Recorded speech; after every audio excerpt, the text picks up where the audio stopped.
Pregnant होने के कारण मैं अपने पति की शारीरिक जरूरतों को पूरा नहीं कर पा रही थी, जिस कारण मेरे पति मुझसे नाराज रहते थे। एक दिन मेरे घर में एक बहुत ही खूबसूरत नौकरानी मेरी सेवा करने के लिए आई, जिसे देखकर मेरे पति का मन डोल गया और वह उसके आगे पीछे घूमने लगा। मेरी एक भाभी भी थी, जो कि बहुत दिनों से मां नहीं बन पा रही थी। नौकरानी रोज रात को मुझे दूध पिलाकर बेहोश कर देती थी, परंतु एक रात जब अचानक से मेरी आंखें खुली तो मैंने अपने पति को भाभी और नौकरानी दोनों के साथ। मेरा नाम निशा है। मेरे घर में किसी चीज की कोई कमी नहीं थी। मेरे पापा बहुत ही बड़े कंपनी के मालिक थे और मैं अपने पापा की इकलौती संतान थी। मेरे पापा ने मुझे बहुत ही नाजुक से पाला था। मैं कोई चीज मुंह से निकालती तो वो उसे तुरंत ही पूरा कर देते थे। मेरे पापा दुनिया के सबसे अच्छे पापा थे। इकलौती संतान होने के कारण मेरे पापा चाहते थे कि वह मेरे लिए घर जमाई ले आए, क्योंकि वे मुझे अपनी आंखों से दूर नहीं करना चाहते थे और स्वाभाविक था, मेरे अलावा उनका कोई भी इस दुनिया में नहीं था। जब मैं बहुत छोटी थी तब एक कार एक्सीडेंट में मेरी माँ और मेरे भाई की डेथ हो चुकी थी और फिर मेरे पापा ने मुझे मम्मी पापा दोनों का प्यार दिया। वो नहीं चाहते थे कि मेरे जीवन में कभी कोई दुख आए और मैं भी अपने पापा को छोड़कर कहीं नहीं जाना चाहती थी। और फिर जब मैं 25 साल की हुई तो मेरे पापा मेरे लिए घर जमाई ढूंढने लगे। एक दिन पापा ने मुझसे कहा, अब तुम शादी के लायक हो गई हो और अब मैं चाहता हूँ कि तुम्हारे सही समय पर शादी हो जाए, परंतु मैं अपने लिए घर जमाई ढूंढ रहा हूँ। और ये सुनना था कि मैं खुशी के मारे फूलों ने समा रही थी। मैंने पापा से कहा, पापा यह कैसे संभव हो सकता है? पापा बोले, हमारे पास किसी भी चीज की कमी नहीं है और हम लोग करोड़पति हैं, तो कोई भी आसानी से घर जमाई बनने के लिए तैयार हो जाएगा। तुम इस बात की टेंशन मत लो, अब लड़का ढूंढने का काम मेरा है। और फिर मैं सुनकर बहुत ही खुश हो गई, क्योंकि मैं अपने पापा पे बहुत ही विश्वास करती थी और मैं उनकी लाडली बेटी थी। हमारे ही कंपनी में 28 साल का एक लड़का था, जो देखने में बहुत ही सुंदर और स्मार्ट था। वो बहुत ही ईमानदारी के साथ 2 साल से काम कर रहा था। उसने आज तक ना ही कभी कोई गलत काम किया था, ना ही अपने काम करने की जिम्मेदारी से कभी भी पीछे हटता था। पापा उसे जो भी काम कहते थे वह बाखूबी उसे बहुत ईमानदारी के साथ निभाता था। उसने बहुत ही कम समय में पापा के दिल में एक अलग ही जगह बना ली थी। उस लड़का का नाम अमितेश था और वह अभी तक कुंवारा भी था। उसके परिवार वाले एक छोटे से गांव में रहते थे। वह अक्सर ऑफिस के काम से घर पर भी पापा से मिलने आ जाया करता था और जब भी मैं उसको देखती मेरे अंदर उसको लेकर एक अलग सी फीलिंग आती थी। पता नहीं क्यों वह मुझे बहुत ही अच्छा लगने लगा था। चूंकि मैं मालिक की बेटी थी, इसलिए वह कभी भी मुझसे नजर मिलाकर बात नहीं करता था। आजकल के समय में अगर किसी लड़के में इतनी शराफत देखो तो स्वाभाविक है वो लड़का आपको अच्छा लगने ही लगेगा, और यही हाल मेरा भी था। उसकी शराफत और ईमानदारी ने कब मेरे दिल को उसके करीब कर दिया मुझे खुद ही पता नहीं चला। और घर में अक्सर पापा भी अमितेश के बारे में बातें करते रहते थे, परंतु मैं अपने दिल की बात पापा को नहीं बताई थी, क्योंकि मैं नहीं चाहती थी कि मेरे कारण पापा को किसी बात की तकलीफ हो। मैं अपने पापा के दिल में नहीं दुखाना चाहती थी और मैं इसलिए भी पापा से ये बात छुपा रही थी, क्योंकि कहाँ अमितेश और कहाँ हम लोग। परंतु पापा तो अपने लिए घर जमाई ढूंढ रहे थे, जो कि ईमानदार भी हो और मुझसे प्यार भी करता हो। और फिर एक दिन पापा ने अमितेश से कहा, मैं तुमसे एक बात कहना चाहता हूँ, क्या तुम मेरी बेटी से शादी करोगे? पापा की बात सुनने के बाद थोड़ी देर अमितेश खामोश रहा। फिर उसने कहा, सर, आप लोग तो बहुत अमीर हैं और मेरी तो हैसियत ही नहीं है कि मैं आपकी बेटी से शादी करूं। फिर पापा ने उससे कहा कि मेरी बेटी बहुत ही लाडली है और मैं उसे ससुराल नहीं भेजना चाहता हूँ, और इसके लिए मैं घर जमाई ढूंढ रहा हूँ। क्योंकि तुम यहाँ पर अकेले रहते हो और तुम्हारे मम्मी पापा गांव में रहते हो, तो तुम क्यों नहीं मेरी बेटी के साथ शादी करके मेरे घर जमाई बन जाते हो और तुम्हें भी एक परिवार मिल जाएगा। पापा की बात सुनने के बाद अमितेश ने कुछ देर सोचा और उसके बाद मेरी तरफ देखा और फिर उसने इस रिश्ते के लिए हाँ कर दिया। मैं भी इस रिश्ते से बहुत खुश थी, क्योंकि मैं तो पहले से ही अमितेश को पसंद करने लगी थी, क्योंकि अमितेश बहुत ही हैंडसम, सुंदर, इंटेलिजेंट था और उसकी सबसे बड़ी जो खूबी मुझे पसंद पड़ी थी वह थी उसकी ईमानदारी। इस तरह के लड़कों से तो कोई भी लड़की शादी करने को तैयार हो जाती और अब मुझे मनपसंद जीवन साथी मिल रहा था। मुझे और क्या चाहिए था। मैं तो अपनी किस्मत पर बहुत ही खुश हो रही थी। और फिर कुछ दिनों बाद हमारी शादी बहुत ही धूमधाम से हो गई। सुहागरात के दिन अमितेश ने मुझे एक ही बात कही थी, मैं तुमसे बहुत ही प्यार करता हूँ और मैं तुम्हारे बिना एक दिन भी न रह पाऊंगा। बस तुम मुझे कभी भी तुमसे प्यार करने के लिए ना मत कहना, यह मैं बर्दाश्त नहीं कर पाऊंगा। और उस रात मुझे अमितेश के अंदर एक अलग ही इंसान देखने को मिला। रात भर उसने मुझे एक पल के लिए भी अपने से अलग नहीं किया और उसे देखकर मुझे ऐसा लग रहा था कि न जाने इसके अंदर कौन सी ताकत है, यह तो थकता ही नहीं है। और इस नए नए प्यार का एहसास होने के कारण मैं भी उसका पूरा साथ दे रही थी। शादी के बाद कुछ दिनों तक तो हम दोनों ने बहुत ही मजे किए। दिन हो या रात अमितेश कोई भी मौका प्यार करने को नहीं छोड़ता था और मेरे साथ हर दिन कुछ नया करने के बारे में सोचता रहता था। वह नई नई तरह की मूवी के सीडी लाता, रोमांटिक किताबें लाता और फिर मेरे साथ बैठकर वह किताबें पढ़ता और सीडी देखता रहता था। अब तो मेरे दिल और दिमाग में भी बस मेरे पति ही छाए हुए थे। मुझे ऐसा लगता था कि मेरी जिंदगी अब एक पल भी अमितेश के बिना नहीं गुजर सकती है। वो एक दिन भी मेरे साथ बिना रिश्ता बनाए नहीं रह सकता था। दिन हो या रात जब भी उसे मौका मिलता वह इस मौके को हाथ से नहीं जाने देता था। कभी कभी मैं इतना थक जाती थी, मेरा मन यह सब करने को नहीं होता था, तो फिर अपनी बाहों में भर के इस तरह से प्यार करने लगता था। ना चाहते हुए मुझे उसकी हाँ में हाँ मिलाना पड़ता था। वह हमेशा मुझसे कहता रहता था, अभी तो हम दोनों की उम्र है ये सब करने का, अगर एक बार सर पर जिम्मेवारी आ जाएगी तब फिर इन सब चीजों के बारे में हमें सोचने का मौका भी नहीं मिलेगा। और मैं भी उसकी इस मीठी मीठी बातों में आ जाती थी। मैं उसकी किसी बात को कभी भी बुरा नहीं मानती थी क्योंकि मैं भी उससे बहुत ही प्यार करती थी। और फिर इसी तरह हमारी शादी को 1 साल गुजर गए। एक दिन अचानक से खाना खाते वक्त मुझे उल्टी होने लगी और सर में चक्कर देने लगा। अमितेश ने फौरन डॉक्टर को बुलाकर मेरा चेकअप करवाया तो पता चला कि मैं माँ बनने वाली हूँ। और फिर इस प्रेगनेंसी के दौरान मैं काफी बीमार रहने लगी। अब मेरा मन कुछ भी करने को नहीं होता था। जब भी अमितेश मुझसे कुछ कहता मैं उसे अपनी तबीयत के बारे में बता देती थी। वह मुझे फौरन डॉक्टर के पास ले जाता। वह चाहता था कि मैं जल्द से जल्द ठीक हो जाऊं, परंतु मुझे कोई बीमारी तो नहीं हुई थी जो कि मैं दवाई से ठीक हो जाती। मैं तो माँ बनने वाली थी और प्रेगनेंसी में यह सब तो चलता ही रहता है। डॉक्टर ने मुझे कंप्लीट बेड रेस्ट और अपने पति से दूर रहने के लिए कहा था, नहीं तो मेरे बच्चे को प्रॉब्लम हो सकती थी। डॉक्टर ने मुझे साफ तौर पर हिदायत दी थी। और जब यह बात मैंने अमितेश को बताए तो मैंने देखा कि अमितेश का मुंह सूख गया था, परंतु उसने मुझसे कुछ नहीं कहा और मेरे सामने ऐसा जाहिर करने लगा जैसे कि उसे इस बात से कोई फर्क ही ना पड़ा हो, जबकि मैं जानती थी अमितेश का मेरे बिना रह पाना बहुत ही मुश्किल था। कुछ दिनों तक तो मैं अमितेश ने मेरा बहुत ही ध्यान रखा, परंतु अब उसे मेरी कमी बहुत ही अखरने लगी थी। वह मुझसे हमेशा कहा करता था, एक समय था जबकि एक दिन भी रिश्ता बनाए बिना नहीं रह सकता था, परंतु अपना जाने कितने दिन हो गए और अब तो तुम हमेशा ही बीमार रहती हो। और फिर यह कहा कि वो मेरी तरफ प्यार भरी नजरों से देखने लगता था। कभी कभी मैं सोचने लगती थी, आखिर मेरी ये स्थिति तो उसी के कारण हुई है, यह बच्चा मेरे अकेले का तो नहीं है। परंतु मैं फिर भी चुप रहती थी। इस प्रेगनेंसी के दौरान हमेशा मुझे कुछ ना कुछ होता ही रहता था। कभी मेरे सर में दर्द रहता तो कभी मेरे पांव दुखने लगते थे और कमर दर्द तो मेरा जाता ही नहीं था। मुझे अत्यधिक बीमार देखकर एक दिन अमितेश ने मुझसे कहा, मैं गांव से एक नौकरानी लेकर आता हूँ जो कि हर वक्त तुम्हारी सेवा करती रहेगी, क्योंकि मुझे तो और भी काम रहते हैं।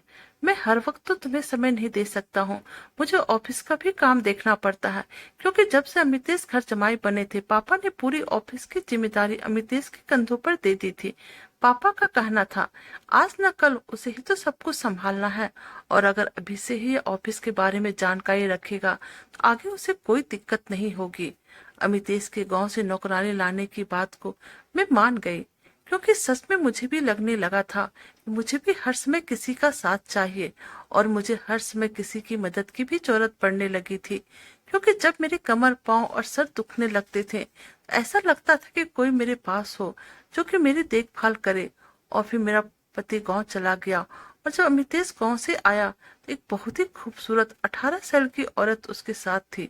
जैसे ही मैंने उस नौकरानी को देखा उसकी खूबसूरती देखकर मुझे जलन सी होने लगी, क्योंकि वो थी ही इतनी खूबसूरत कि कोई भी मर्द उसे पसंद कर सकता था। वो एकदम से मेरे पति के करीब खड़ी थी। मैंने अमितेश को गुस्से भरी नजरों से देखा। उसका मेरे पति के साथ इस तरह से सटकर खड़ा रहना मुझसे बर्दाश्त नहीं हो रहा था।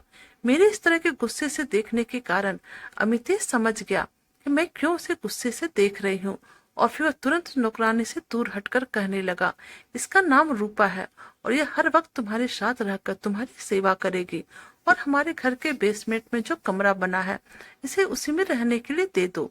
मेरा घर 4 मंजिला का बना हुआ था और सभी लोग अलग अलग फ्लोर में रहते थे। एक फ्लोर पे हमारा ऑफिस था और दूसरे फ्लोर पे पापा, तीसरे फ्लोर पे हम लोग और चौथे फ्लोर पे नौकर लोग रहते थे। मैंने रूपा को अपना घर दिखाया और नीचे के फ्लोर में उसे रहने के लिए कमरा दे दिया। मैंने रूपा से कहा, रूपा मेरे सर में बहुत ही तेज दर्द है, तुम मेरे लिए एक कप कड़क चाय बना दो। और फिर रूपा ने मेरी मनपसंद की एक कप कड़क चाय बनाकर मुझे दे दी और फिर अपने हाथों से मेरे सर को हल्के हल्के मसाज करने लगी, जिस कारण मुझे बहुत ही आराम लगा। और फिर मैं चाय पीकर थोड़ी देर आराम से सो गई। पता नहीं उसके हाथों में क्या जादू था। जब भी वो मेरे सर का मसाज करती थी मुझे नींद आ जाती थी और मैं घोर नींद में सो जाया करती थी। मैंने एक दो बार यह नोटिस किया था, जब भी रूपा मेरे सर का मसाज करती मेरे पति घर पे ही रहते और उनकी नजर मुझ पर से ज्यादा रूपा पर रहती थी। परंतु मुझे तो रूपा के हाथों का मसाज इतना अच्छा लगने लगा था, जब भी मेरा सर दर्द करता मैं उससे मसाज करवाने लगती थी और फिर आहिस्ता आहिस्ता मैं नींद के आगोश में चली जाती थी। उसके बाद इस घर में क्या होता था मुझे कुछ भी पता नहीं रहता था, लेकिन कभी कभी मैं भी देखा करती थी रूपा मेरे पति को जब भी मौका मिलता वे दोनों हंस हंस कर बातें करने लगते थे। और पता नहीं उन दोनों की इस तरह हंस हंस कर बातें करना मुझे एक जरा अच्छा नहीं लगता था। फिर मैंने सोचा, अगर मेरे पति उस नौकरानी से थोड़ा हंस बोल ही लेते हैं तो क्या हुआ, इसमें कौन सी बड़ी बात हो गई। और फिर मुझे ऐसा लगने लगा मैं अपनी बीमारी की वजह से ही इस तरह की उटपटांग और गलत बातें सोच रही हूँ। एक दिन रविवार को अचानक से मेरी काम वाली ने छुट्टी ले ली, तो मैंने रूपा से कहा, आज घर की सफाई तुम ही कर दो, क्योंकि काम वाली को अचानक से कहीं जाना पड़ गया है और उसने आज के लिए छुट्टी ले रखी है। मेरे घर में और भी बहुत सारे नौकर थे जो कि घर के कामकाज करते थे और रूपा सिर्फ मेरी देखभाल के लिए गांव से यहाँ पर आई थी। रूपा ने बिना मुझे कुछ कहे सहमति में अपना सर हिला दिया। रविवार के कारण उस दिन अमितेश भी घर पर ही थे। मैंने देखा कि जब रूपा घर में पोछा मार रही थी तो उसने डीप कलर की ब्लाउज पहन रखी थी, जिसके कारण उसका आगे का भाग झुकने के कारण पूरा दिख रहा था।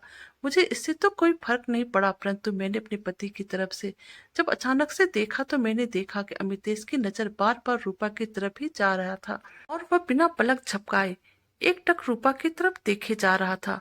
मुझे उसकी आंखों में एक तरह की प्यास नजर आई, जिस तरह एक प्यासा आदमी पानी को देखकर खिल जाता है।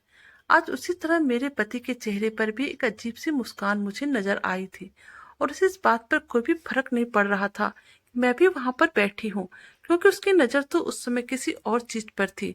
मैं अपने मन में सोचने लगी, आज मैं बीमार और प्रेग्नेंट सिर्फ उसी की वजह से हूँ, और अगर आज मैं उसकी जिस्मानी भूख को नहीं मिटा पा रही हूँ, उसे वह प्यार नहीं दे पा रही हूँ जिसके बिना वह रह नहीं पाता था, इसमें मेरी क्या गलती है?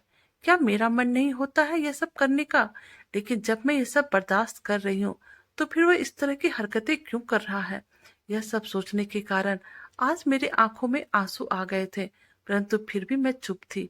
एक दिन आधी रात को अचानक से मेरी आंखें खुल गई और जब मैंने करवटें बदलकर अपने पति की तरफ देखा वे मुझे बेड पर नजर नहीं आए। मुझे लगा शायद वो बाथरूम में गए हैं, परंतु काफी देर बाद जब वो बाथरूम से बाहर नहीं आए तो मुझे अमितेश पर शक होने लगा और फिर मैं कमरे से निकलकर बेसमेंट की तरफ चल पड़ी। मैंने चारों तरफ देखा, परंतु मुझे कहीं नजर नहीं आया। लेकिन अचानक से मेरी नजर रूपा के कमरे की तरफ गई। उसके कमरे में बत्ती जलने की रोशनी आ रही थी। मैंने सोचा कि मैं रूपा के कमरे में जाकर देखती हूँ, परंतु बेसमेंट का माहौल देखकर अचानक से मुझे उल्टी आने लगी और फिर मैं जल्दी जल्दी से अपने कमरे के बाथरूम में आकर उल्टी करने लगी और अचानक से मेरी तबीयत इतनी खराब लगने लगी, मैं जल्दी से बेड पर आकर लेट गई। करीब 1 घंटे बाद अमितेश कमरे में वापस आए और चुपके से आकर बेड पर लेट गए। मैंने उससे कहा कि तुम इतनी रात को कहाँ चले गए थे? तो फिर वह बोला कि कहाँ जाऊंगा, यूं ही मुझे नींद नहीं आ रही थी, तो बाहर गार्डन में टहल रहा था। परंतु आज मुझे उसकी बातों से झूठ की बू आ रही थी। वह मुझसे साफ साफ झूठ बोल रहा था। लेकिन अब मैंने भी ठान लिया था, मैं पता लगा कर रहूंगी, कहीं अमितेश मुझे धोखा तो नहीं दे रहा है। और फिर मैंने देखा कि अमितेश तुरंत ही पूरी गहरी निद्रा में चले गए। उसे देखकर मुझे ऐसा लग रहा था जैसे कि वो कोई मेहनत वाला काम करके आए हो। और अब मैंने भी अपनी आंखें बंद कर ली। सुबह हुई तो मैंने देखा कि आज रूपा बहुत ही खुश नजर आ रही थी। उसकी आंखों में एक अजीब तरह की चमक थी और आज उसने हल्का सा मेकअप भी किया था। देखने में तो वो सुंदर थी ही, मेकअप के कारण आज वो कयामत ढा रही थी। उसकी हर अदा इस तरह से लग रही थी जैसे वह किसी को अपनी तरफ आकर्षित करना चाह रही हो। मैंने रूपा से पूछा, क्या बात है रूपा, आज तो बहुत खुश नजर आ रही हो और आज इतनी सज सवर कर क्यों आई हो? आखिर माजरा क्या है? तो वह मुझसे चहकते हुए कहने लगी, नहीं मेम साहब, कोई बात नहीं, बस यूं ही मन किया थोड़ा सज सवर लूं। और फिर वो खुशी खुशी मेरी मालिश करने लगी। परंतु मुझे तो उसको देखकर अंदर ही अंदर बहुत गुस्सा आ रहा था। और अब तो मैंने और भी मन में ठान लिया, अब तो मैं कोई भी हालत में सच्चाई पता करके रहूंगी। और अगर इसने कोई गलत काम किया तो मैं इसे उसी वक्त काम से निकाल दूंगी। जब रात हुई तो मेरे पति मेरे लिए दूध लेकर आए, पर आज मैंने दूध पीने से मना कर दिया, क्योंकि मैं जब भी दूध पीती थी मुझे गहरी नींद आ जाती थी। मैंने उससे कहा कि मेरा दूध पीने का मन नहीं कर रहा है, सो आप मेरा सर दबा दो, क्योंकि मेरे सर दर्द कर रहा है। और फिर अमितेश अपने हल्के हाथों से मेरा सर दबाने लगा। और फिर थोड़ी देर बाद ही मुझे नींद आ गई और मैं सो गई। लेकिन आधी रात को मेरी फिर से नींद खुल गई और आज मैंने फिर से देखा अमितेश मेरे बगल में नहीं थे। आज फिर वो कहीं चले गए थे। आज मैं सीधी उठी और इधर उधर ना ढूंढकर फौरन रूपा के कमरे की तरफ चली गई। उसके कमरे से रोशनी आ रही थी। मैंने दरवाजा खटखटाया, उसने तुरंत दरवाजा खोल दिया। परंतु उसके बाद मैंने जो अंदर का नजारा देखा, मेरे तो पैरों तले जमीन ही निकल गई। मैं रूपा को धक्का देकर कमरे के अंदर जाकर इधर उधर अमितेश को ढूंढने लगी। मुझे लगा शायद वह मुझे देखकर पर्दे के पीछे न छुप गया हो, परंतु वो कमरे में कहीं भी नजर नहीं आया। मैं अपने मन में सोचने लगी कि मैं बेकार ही रूपा और अपने पति को लेकर शक कर रही हूँ। और फिर मैं अपने कमरे में आकर सो गई। कुछ देर बाद अमितेश भी वापस आए और आकर सो गए। अब मैं पूरी नींद में नहीं आई थी और मैंने जब देखा कि वो आकर सो रहे हैं तो मैंने उससे कोई भी सवाल नहीं किया और चुपचाप अपनी आंखें बंद करके बिस्तर पर लेटी रही। अगली सुबह मेरी एक दूर के रिश्ते की भाभी, जो कि हम लोगों के पड़ोस में रहती थी, मेरे पास आई और मुझसे मेरा हालचाल पूछने लगी। आज मैंने अपनी भाभी के चेहरे पर एक अजीब तरह की खुशी देखी थी। उसके चेहरे की रौनक देखते ही बन रही थी। वह बहुत ही ज्यादा खुश नजर आ रही थी। मैंने इतना खुश भाभी को कभी भी भैया के साथ नहीं देखा था। और फिर जब मेरे पति कमरे में आए तो दोनों में खूब हंसी मजाक चलने लगा। परंतु मुझे समझ में यह नहीं आ रहा था कि आखिर इन दोनों में इतनी बातें कब से होने लगी है, क्योंकि वो भाभी कभी कभी मुझसे ही मिलने के लिए आती थी और फिर मिलकर सीधा चली जाती थी। मैंने इससे पहले कभी भी अपने पति को उनसे बातें करते हुए नहीं देखा था। मुझे समझ में नहीं आ रहा था आखिर माजरा क्या है। अचानक से भाभी और मेरे पति में इतनी दोस्ती कैसे हो गई? ये दोनों इस तरह से हंसी मजाक करने लगे। तभी कमरे में रूपा चाय लेकर चली आई और फिर भाभी ने रूपा के हाथों से चाय लेकर अमितेश को अपने हाथों से दिया। अमितेश भी उनके हाथों से चाय लेकर उन्हें देखकर अजीब से साथ भरी मुस्कान के साथ मुस्कुरा रहे थे। फिर मैंने मन ही मन सोचा कि देवर और भाभी में तो मजाक चलता ही रहता है, मैं यूं ही इन दोनों पर शक कर रही हूँ। और फिर मुझे अपनी उस गलती का भी एहसास हुआ जब मैंने रूपा को लेकर अपने पति पर शक किया था। अब मैंने अपने मन को समझा लिया कि मैं अमितेश को लेकर बेकार ही हमेशा गलत बातें सोचते रहती हूँ। समय यूं ही बीत रहा था। एक दिन फिर भाभी घर पर आई। मैं बाथरूम गई हुई थी।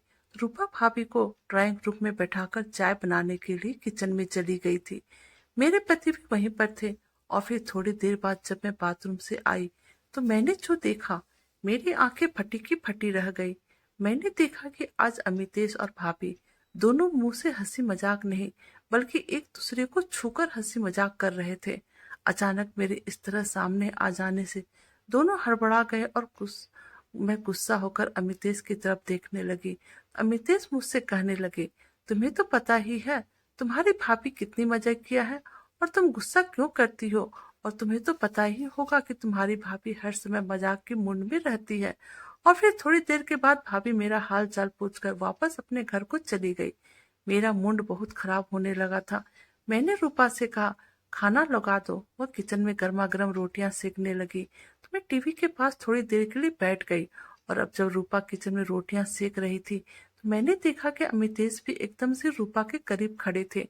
और अब जैसे ही मेरी नजर उन दोनों पर गई, मेरा तो गुस्से से दिमाग ही खराब हो गया। एक तो मैं पहले से ही बीमार थी, अब इन सब चीजों को देखकर मेरे अंदर शक की बीमारी बढ़ती जा रही थी। और आज रात मैंने अमितेश से कह भी दिया कि तुम ये सब जो कर रहे हो ना, बिल्कुल सही नहीं कर रहे हो। तो अमितेश मुझसे कहने लगे, आखिर मैं क्या कर रहा हूँ, कोई गलत काम नहीं कर रहा हूँ। फिर मैंने उससे कहा, शायद तुम भूल गए हो, मैं तुम्हारी पत्नी हूँ, रूपा या भाभी तुम्हारी पत्नी नहीं है। मेरी बात सुनने के बाद अमितेश मुझसे कहने लगे, तुम यह कैसी बातें कर रही हो, कहीं तुम्हारा दिमाग तो खराब नहीं हो गया है। मैंने फिर उससे कहा, अभी भी वक्त है, तुम सुधर जाओ, नहीं तो बहुत ही बुरा होगा। और फिर मेरी बातें सुनने के बाद कुछ दिनों तक तो सब कुछ सही रहा। अब मुझे कहीं पर कुछ गलत नजर नहीं आ रहा था। कुछ दिनों तक तो सब ठीक चला। एक दिन मेरे पापा और मेरे दूर के भाई बिजनेस के सिलसिले में शहर के बाहर गए हुए थे। भाई और पापा के बाहर जाने के कारण आज मेरा पति बहुत ही खुश नजर आ रहा था। मैंने उससे पूछा, क्या बात है अमितेश, बहुत ही खुश नजर आ रहे हो। आज मैंने तो तुम्हारे चेहरे पर बहुत दिनों के बाद वह खुशी देखी है, जिस समय हम दोनों दिन और रात प्यार करते हुए बिताते थे। तो फिर उसने मुझसे कहा, तुम क्या चाहती हो कि मैं हर समय दुखी रहूं, जैसे तुम दुखी रहती हो।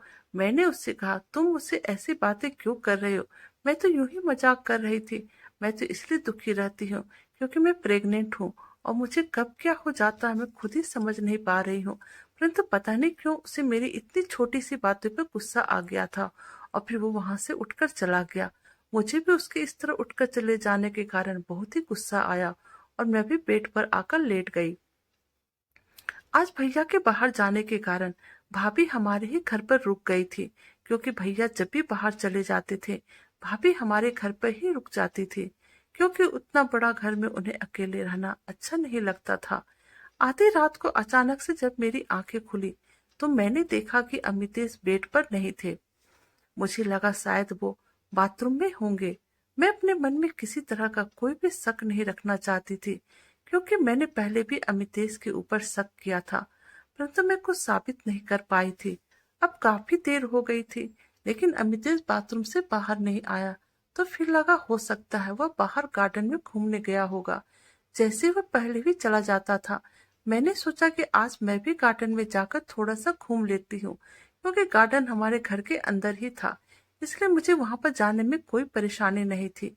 अभी मैं उठकर अपने कमरे से बाहर निकलकर गार्डन की ओर जाने ही वाली थी, अचानक से मुझे अपनी भाभी के कमरे की बत्ती जलती हुई नजर आई। मुझे लगा शायद हो सकता है भैया नहीं है इसलिए भाभी को नींद नहीं आ रही होगी। मैंने सोचा जाती हूँ, भाभी को भी साथ ले लूंगी, फिर दोनों मिलकर गार्डन में घूमेंगे और अमितेश तो वहां पर पहले से ही होंगे। ये सब सोचते हुए मैं जैसे ही भाभी के कमरे के पास पहुंची, मुझे उनके कमरे से अजीब टाइप की आवाज आने लगी। मैंने कमरे का दरवाजा आहिस्ता से खोलना चाहा, परंतु वह नहीं खुला। फिर मैंने खिड़की की तरफ देखा तो वह खुली हुई थी, और फिर जैसे ही मैंने हाथ बढ़ाकर खिड़की के पर्दे को हटाकर देखा तो मेरी आंखें पलक झपकना ही भूल गई। मैंने देखा कि भाभी के कमरे में फिल्म की सीडी चल रही थी, और जिस तरह से उस फिल्म में दिखाया जा रहा था भाभी और अमितेश दोनों उसी तरह से संबंध बना रहे थे। क्योंकि अमितेश के बारे में मुझे तो इतना पता ही था, उसे तरह तरह से शारीरिक रिश्ता बनाना अच्छा लगता था। मेरी प्रेगनेंसी के पहले भी वह मेरे साथ ऐसा ही किया करता था। परंतु हम दोनों तो पति पत्नी थे, कुछ भी कर सकते थे, लेकिन आज अमितेश अपनी इच्छा पूर्ति के लिए भाभी के साथ उसी तरह का संबंध बनाने में मशगूल था। अमितेश तो यह सब में माहिर था ही, परंतु भाभी जो उससे काफी बड़ी थी आज उसका पूरा साथ दे रही थी। मुझे उन दोनों को देखकर इतना गुस्सा आया कि मैंने फट से अपना मोबाइल निकाला और उन दोनों की वीडियो बनाई और कुछ तस्वीर भी खींच लिया और चुपचाप अपने कमरे में वापस आ गई। आज अपने पति की दूसरी औरत के साथ देखकर मेरे तन बदन में आग लग गई थी। उसे इस तरह से देखकर मेरी तो आंखें फटी की फटी रह गई। मैंने कभी सपने में भी नहीं सोचा था अमितेश मेरे साथ इस तरह करेगा और मुझे इतना बड़ा धोखा देगा। मुझे यह तो पता था कि उसकी जिस्मानी भूख कभी मिटती ही नहीं है, परंतु उसके लिए वह मुझे इस हालत में करके किसी और के साथ अपनी भूख को शांत करे, यह मैं कभी बर्दाश्त नहीं कर सकती थी। और फिर मैंने अब मन ही मन में एक अहम फैसला लिया था। मैंने उन तस्वीरों में से कुछ तस्वीर अपने भैया और पापा को सेंड कर दिए। मेरी आंखों से आंसू थमने के नाम ही नहीं ले रहे थे। मुझे यह विश्वास ही नहीं हो रहा था कि मेरे साथ यह सब कुछ हुआ है। अभी तस्वीर भेजे कुछ ही समय हुआ था कि मेरे फोन पर पापा का फोन आने लगा। मैं फोन उठाकर फुट फुट कर रोने लगी और उनसे कहने लगी, पापा मेरी पूरी जिंदगी खराब हो गई। आपने अपनी बेटी की आंखों में आंसू नहीं आने देने के लिए जिस लड़के को घर जमाई बनाया था, आज उसी ने मुझे इतना बड़ा धोखा दे दिया, और वह भी इस समय जब मैं उसी के बच्चे की माँ बनने वाली हूँ। आपने उसे बहुत ही प्यार और सम्मान दिया और उसे अपना सब कुछ मान लिया, परंतु उस नीच आदमी ने आपके साथ साथ मेरे साथ भी इतना बड़ा विश्वासघात किया। और मैंने रोते हुए फोन काट दिया। सुबह जब हुई तो बाहर बहुत ही हल्ला हो रहा था, और जब मैं कमरे से बाहर निकली तो मैंने देखा कि पापा, भैया, अमितेश, भाभी और रूपा सभी एक जगह खड़े थे। पापा ने रूपा, भाभी और अमितेश से बस एक ही सवाल किया, आखिर तुम तीनों ने यह क्यों किया? मुझे सच सच बताओ, नहीं तो तुम तीनों को गायब करने में मुझे एक पल का भी समय नहीं लगेगा। आज मेरे पापा की आंखों से आग बरस रहे थे। उनको इस तरह से गुस्सा करते हुए मैं अपने जीवन में पहली बार देख रही थी, क्योंकि आज इन तीनों की वजह से उनकी लाडली बेटी की आंखों में आंसू आया था। फिर रूपा पापा के पांव पकड़कर रोने लगी और कहने लगी, साहब मुझे माफ कर दो, मैं तो गरीब आदमी हूँ। जब इन दोनों ने मुझे पैसों का लालच दिया तो मैं इस लालच में बह गई। पापा ने फिर भाभी की तरफ देखा तो भाभी ने कहा, मैं 7 साल से बच्चे के लिए कोशिश कर रही हूँ। मैंने बहुत सारा टेस्ट करवाया तो मुझे पता चला कि सारा प्रॉब्लम मेरे पति में है और मुझे एक बच्चा चाहिए था। मैं लोगों के ताने सुन सुनकर बहुत ही अपमानित हो चुकी थी। समाज में औरतों की ही दोषी समझा जाता है। मैंने कितने बार इनसे कहा था, आप सभी को सच क्यों नहीं बता देते हैं कि प्रॉब्लम मुझ में नहीं इनमें है, परंतु ये हमेशा मुझे चुप कर देते थे। आखिर ये प्रॉपर्टी किस काम का जब हमारे पास बच्चा ही ना हो, और इसलिए मैंने यह सब किया। अब पापा के अंगारे बरसते हुए आंख जब अमितेश की तरफ हुई तो अमितेश ने पापा से कहा, मैं मानता हूँ कि मैं आपका घर जमाई हूँ और मैं भी अपना सारा जिम्मेदारी निभा रहा था। मैं आपके पैसे और आपकी बेटी के साथ मौज करना चाहता था, परंतु आपकी बेटी है, हर समय ही बीमार रहती है, और मैं अपने इस शारीरिक सुख को कहाँ पर पूरा करता, क्योंकि किसी भी चीज की बर्दाश्त करने की हद होती है। पहले मैं सोचता था कि कुछ दिनों की बात है, आपकी बेटी ठीक हो जाएगी, परंतु वह तो दिन पर दिन बीमार ही रहने लगी थी और मुझे अब अपने आप पर काबू रखना बहुत ही मुश्किल हो रहा था। मेरी नजर के सामने दो दो जवान औरतें मचल रही थी, इसलिए मैं अपने आप को और इनसे दूर ना रख सका, और इसलिए मैंने यह सब किया। फिर पापा ने उससे कहा, आखिर मेरी बेटी तुम्हारी वजह से ही तो प्रेग्नेंट हुई है, पहले तो मेरी बेटी बीमार नहीं रहती थी। ऐसा कौन मर्द है जो कि अपने प्रेग्नेंट बीबी को छोड़कर दूसरे के साथ अपनी इच्छा पूरी करता है? तुम तो ना एक अच्छा पति बन सके और ना ही तुम एक अच्छा पिता बन सकते हो। और अब मैंने पापा से कहा, पापा मैं इस इंसान का शकल अब एक पल भी नहीं देख सकती हूँ, और इसे आप तुरंत ही नौकरी से निकाल दो, और मैं इसके साथ अब आगे की जिंदगी की कल्पना भी नहीं कर सकती हूँ। और फिर मेरे भैया ने भी भाभी को तलाक दे दिया, क्योंकि भैया ने भाभी से कहा, प्रॉब्लम हम दोनों में से किसी में है, तो हम दोनों को ही मिलकर इसका सॉल्यूशन निकालना था, परंतु तुमने मेरे विश्वास को धोखा दिया है और अब मैं तुम्हारे साथ नहीं रह सकता हूँ।